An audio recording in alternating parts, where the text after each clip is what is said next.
దగ్గు ఎలా వస్తుంది, ఆ సమయంలో నేను ఏం చేయాలి, ఎలాంటి చిట్కాలు పాటించాలి అన్నవి మనం ఈరోజు తెలుసుకోబోతున్నాము.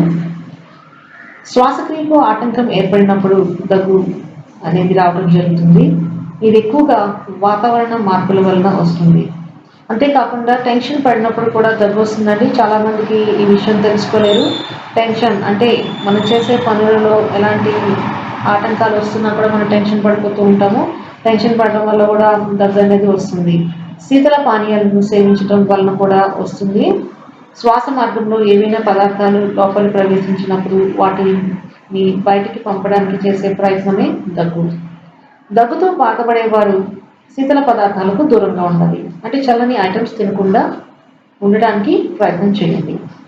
ఈ క్రింద చెప్పిన చిట్కాలతో మీరు మీ ఇంటి వద్ద నుంచే దగ్గును నివారించుకోవచ్చు. అవేంటో చూద్దాం. దగ్గుకు వెల్లుల్లి అద్భుతంగా పనిచేస్తుందండి. మిరియాల పొడిని ప్రతిరోజు వేడి పాలలో కలుపుకొని త్రాగుతుంటే దగ్గు, శ్వాసకు సంబంధించిన వ్యాధులన్నీ కూడా నశించిపోతాయి. మెంతి ఆకును పప్పుతో వేసి కూరగా తింటే దగ్గు తగ్గిపోయేవే కాకుండా షుగర్ వ్యాధిని కూడా కంట్రోల్ చేస్తుంది. తమలపాకును రసము తీసి తేనెతో కలిపి త్రాగిన దగ్గు తగ్గిపోతుంది.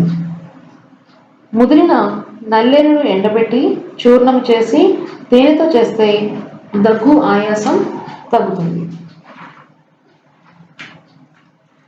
తులసి ఆకు రసంను పటిక బెల్లంతో కలిపి త్రాగినట్లయితే దగ్గు తగ్గిపోతుంది. అల్లం లేదా పుదీనాతో చేసిన టీని త్రాగడం వల్ల దగ్గు నుండి ఉపశమనం పొందుతారు. ఇక్కడ నేను మీకు చిట్కాలు చెప్పాను కదా అని చెప్పి ఆ చిట్కాలు చేస్తూ డాక్టర్ని సంప్రదించడం మాత్రం మర్చిపోకండి. దగ్గు రావడానికి చాలా అనేకమైన కారణాలు ఉంటాయి. ఆ కారణాలు నేను తెలుసుకోవాలంటే డాక్టర్ దగ్గరికి కంపల్సరీగా వెళ్ళాలి. ఉషారాణి న్యాచురోపతి క్లినిక్ని సంప్రదించండి.